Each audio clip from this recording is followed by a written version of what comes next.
Já ocorreu alguma revolução no Brasil? A resposta é... Olá, amigos! Tudo bem? Passando aqui para mais uma edição do Avesso da História, aquele quadro que você já conhece. É um quadro no qual a gente fala sobre coisas que normalmente não aparecem nos livros de história ou que quase não aparecem. Pois é, o tema desse avesso é revolução, mas revolução no Brasil. Ora, é muito comum a gente ver nos livros didáticos expressões como Revolução Pernambucana, Revolução de 1930, Revolução de 1932, Revolução Praieira, Revolução Farroupilha. Mas realmente já ocorreu alguma revolução no Brasil? A resposta é não. Na verdade, a gente nunca teve no Brasil uma revolução. O que nós tivemos aqui foram rebeliões, intentonas, revoltas, mas não uma revolução. Por quê? Porque uma revolução é algo muito mais abrangente do que esses casos que nós citamos aí. Uma revolução é algo que derruba toda uma estrutura social do país, modifica instituições, cria novas instituições, altera profundamente a vida de um país ou do mundo, dependendo da revolução. A gente teve casos assim na história, como foi o caso da Revolução Francesa, da Revolução Russa, por exemplo. Agora, aqui no Brasil, nós nunca tivemos movimentos sociais com a dimensão que existe numa revolução.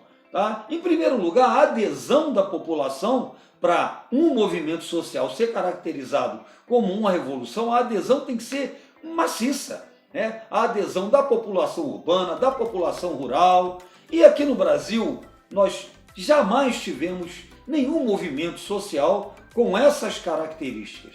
Nos livros eles aparecem com essa denominação, revolução disso, revolução daquilo. Ora, naturalmente, os participantes desses movimentos designavam esses movimentos como revoluções para valorizar, evidentemente, aquele movimento do qual eles estavam participando. Então, há uma diferença muito grande entre uma revolução, uma revolta, uma rebelião, uma intentona.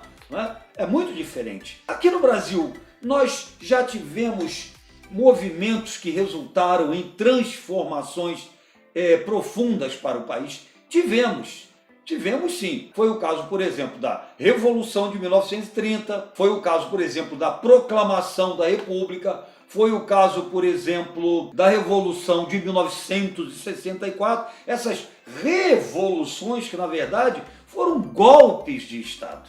A própria Proclamação da República é um exemplo, foi um golpe de Estado dado por militares, assim como aconteceu em 1964. Adesão popular, zero. Então não foram revoluções. Chamar isso de revolução é supervalorizar um movimento que foi, ou movimentos, que foram liderados por elites, classes médias, grupos militares. Isso não é uma revolução, verdadeiramente.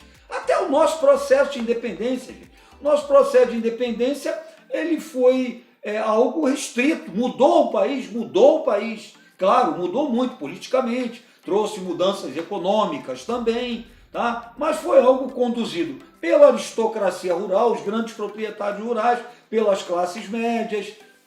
Não foi algo realmente revolucionário, embora tenha transformado o país. Então, resumindo a história, nós nunca tivemos revoluções populares aqui no Brasil, no sentido sociológico da coisa, no sentido histórico da coisa. Aqui, só para concluir, vale ainda aquela máxima do Lima Barreto, que foi um escritor que viveu no Brasil no século XIX. Ele tem uma frase muito interessante que diz: o Brasil não tem povo, tem público. Isso lá no século XIX. O que é que o Lima Barreto quis dizer? Ora, no Brasil, o povo se comporta como público, historicamente. Na maioria das vezes, assiste os acontecimentos, mas não protagoniza esses acontecimentos históricos. É isso aí. Curtiu o vídeo? Se curtiu, deixe o seu comentário, deixe a sua sugestão, deixe a sua crítica, tudo é muito bem-vindo para melhorar o nosso trabalho aqui na Polis. E não deixa de dar um pulinho lá no Instagram, eu sempre gosto de lembrar porque tem muita novidade, tá? Tem muita coisa legal lá, tá bombando, vale a pena conferir. É isso aí, gente. Um grande beijo para vocês, um abraço Polis e até o próximo Avesso da História.